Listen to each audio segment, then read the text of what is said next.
Well, they have been, and everything is settled.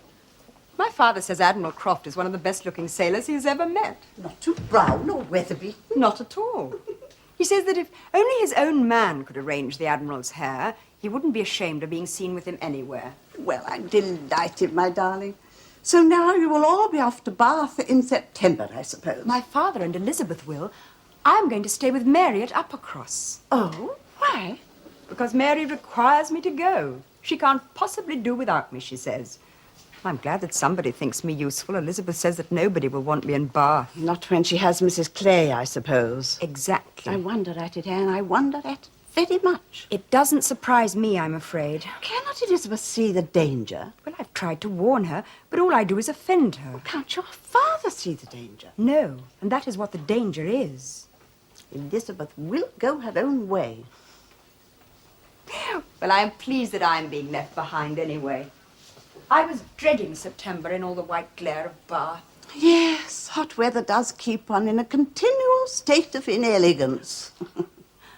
Oh, and I love the sweet, sad autumnal months in the country. Then after you've been to Mary, you must come to me, and then we can go to Bath together. Oh, that is a kind thought. No, it's selfish. I shall not be able to bear Kellynch without you, not at first. It will be very melancholy here. Not at all. The Crofts are such agreeable people. You will like them so much. Of course, you know who Mrs. Croft's brother is? I do not think so. Who? Captain Frederick Wentworth. Oh. My dear, that was a long time ago now. 7 years. But I have never met anyone who could compare with him. Because you've hardly ever left Kellynch, that is why. Oh, you should have married Charles Musgrove. I told you so at the time. Well, you mustn't tell me so again now. He's married Mary. You would have been more suited to him than Mary. I never even thought of it. Oh, my dear, thousands of women have made your mistake. Captain Wentworth was the first young man to fall in love with you. That was his charm. It had nothing to do with charm. Not that I blame him. You were very attractive. Was I? Well, I'm afraid I can't depend on ever blooming like that again now. Of course you can. You're still very pretty. Oh, no. Nonsense. And I still believe you were quite right to break off the engagement.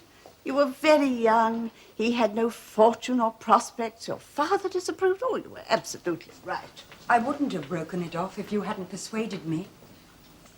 And my father didn't actually refuse his permission. It was fortunate he did not have to. He'd have done nothing for you, you know. It wouldn't have mattered. My dear, you had no mother.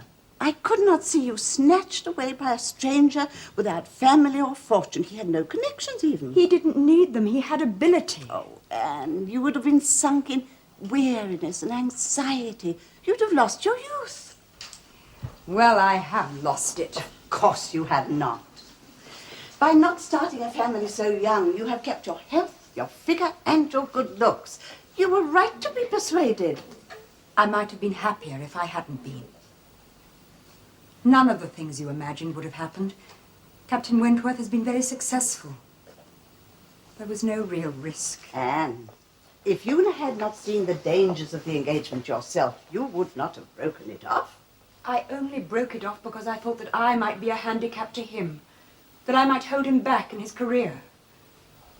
He couldn't understand what I meant. I can hardly understand it myself now. But I could never have given him up if I hadn't thought that I was doing it for his sake. My dear, you could never have given him up if you hadn't realized that you were not really in love with him. Oh, no. It was because I loved him that I could give him up. You thought so, of course. But you were not really in love. You never have really been in love. I think I have. You will see what I mean once you are in Bath. You will find some man who will love you so much that you have to love him back. And then you will know what love is. That is not at all how I imagine my life in Bath. I'm sure you will find someone and be happy. I cannot wish the past were different. Well, I can. I do. Oh, don't think that I blame you. I don't even blame myself. But if someone in the same situation came to me for advice, that is not the advice I would give. only did what I felt your mother would have done. I know you did. You should not go on thinking about what happened so long ago. Yes, it is a long time. 7 years. You know, Captain Wentworth has never married either.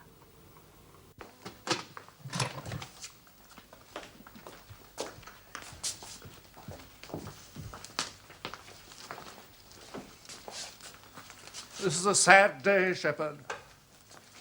Elliot is leaving Kellynch and does not know when he may return. I imagine the tenantry notice it. No doubt the cottagers will be at their doors waiting to see me drive by. For some of them, it may be for the last time. Oh, they feel it, Sir Walter, I assure you. They feel it most strongly. I thought as much.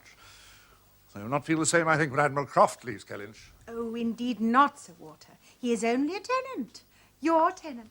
He is a remarkably fortunate gentleman. And not ill-looking for a sailor. Oh, he is old. Everyone I know seems to be growing old. Anne's haggard, Mary coarse, every face in the neighbourhood worsting. And the way the crow's foot increases so rapidly about Lady Russell's temples is a great distress to me. Only Elizabeth seems to bloom as ever amidst the wreckage of everyone else. Oh, well, Sir Walter, Miss Elliot blooms indeed.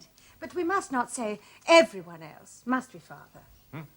Oh, indeed not, Penelope. Well, perhaps not. Perhaps not everyone. Ah, there you all are. Have you finished your farewells? Yes, thank you, Father. I hope we haven't delayed you. There was no need. We must be off. The cottagers are waiting. Come, Penelope.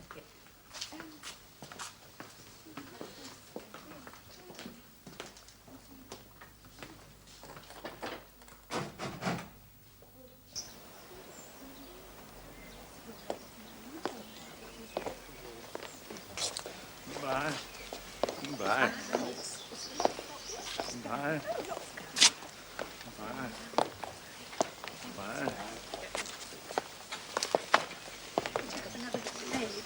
Goodbye. Goodbye, Lady Russell. Goodbye, Walter. Take time about finding a house, won't you? Yes. Goodbye, Father. I hope you find somewhere comfortable. Thank you, thank you. Goodbye, goodbye. Come along, Penelope. Oh, Shepherd. I shall sit outside going through the village. I don't want to disappoint the tenantry. Of course not, Sir Walter. Very well thought of. Goodbye.